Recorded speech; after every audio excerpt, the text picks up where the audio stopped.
One morning, Bunny was hopping through the forest on her way to visit Hedgehog. One morning, Bunny was hopping through the forest on her way to visit Hedgehog. She wanted to surprise him with freshly baked blackberry muffins for breakfast.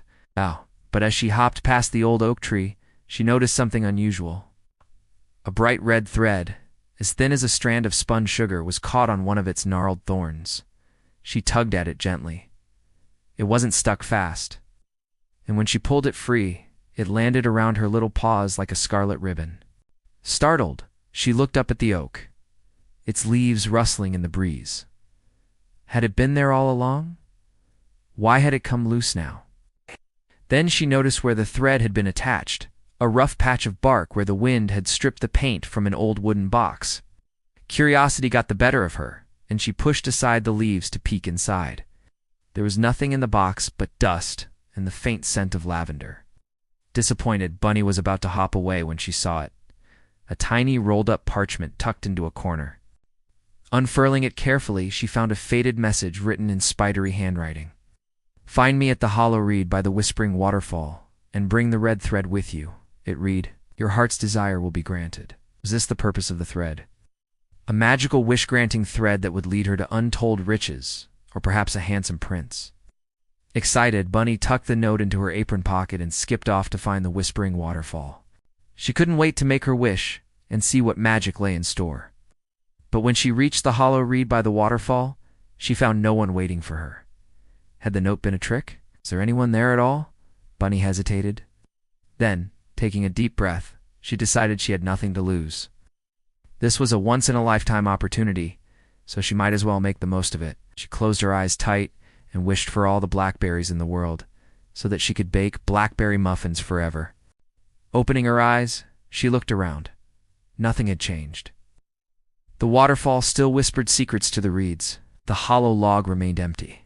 The red thread, it seemed to glow in her hands, pulsing with an inner light. Just then, a gentle voice startled her. "Looking for this?"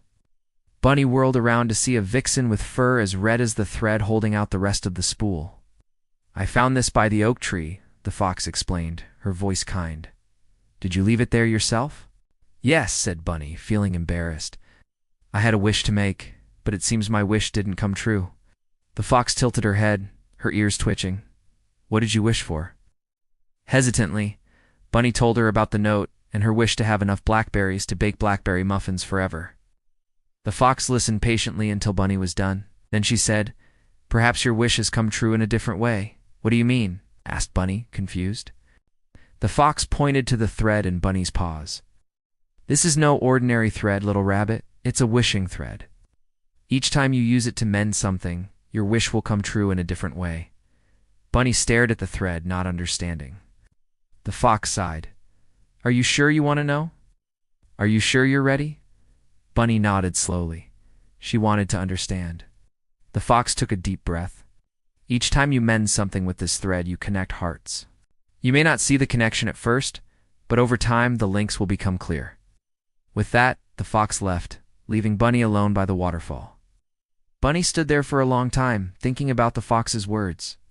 Connect hearts. Could that be the purpose of the wishing thread? To weave connections between the creatures of the forest?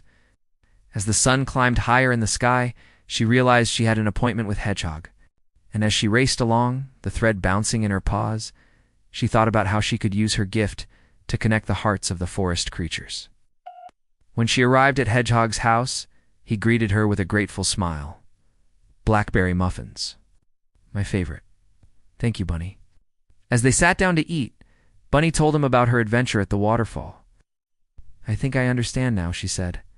"I don't need to make a single big wish. Instead, I can help everyone in the forest in small ways." Hedgehog looked at her, his eyes twinkling. That sounds like a very big wish indeed, and so it was. From that day on, Bunny used the wishing thread to mend things in the forest and connect the hearts of its creatures.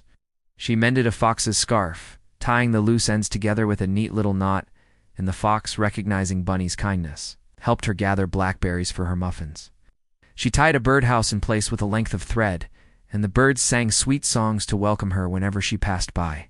She even fixed a hedgehog's basket handle when it split, creating a bond between them that went beyond their friendship. The forest was full of small acts of kindness and unspoken gratitude. And Bunny, with her red thread and loving heart, wove it all together. One day, as Bunny hopped through the forest, she heard a cry for help. A young squirrel had climbed too high and was now stuck in a tree with a broken tail. Without hesitation, Bunny rushed to the rescue, using her thread to fashion a splint for his injured tail. The squirrel was so grateful, and when he learned about Bunny's wishing thread, he begged her to use it to fix his house, which had fallen apart in the winter storms. With a flick of her wrist and a muttered wish, Bunny repaired the roof, mended the walls, and even made a new chimney. The little squirrel was overjoyed. Right. "You've made me the happiest squirrel in the forest," he said, hugging her. "How can I ever repay you?" "Just be kind to everyone," Bunny replied, smiling. She turned to go. She heard a voice call her name. "Bunny, wait." She turned around to see the young squirrel standing at the top of his ladder, holding out a jar filled with acorns. "These are my parents' special acorn blend," he said. "They're the best acorn muffins in the forest." Overjoyed, Bunny accepted the gift. "Thank you," she whispered. That night, as Bunny snuggled into her bed of soft moss, she thought about the day.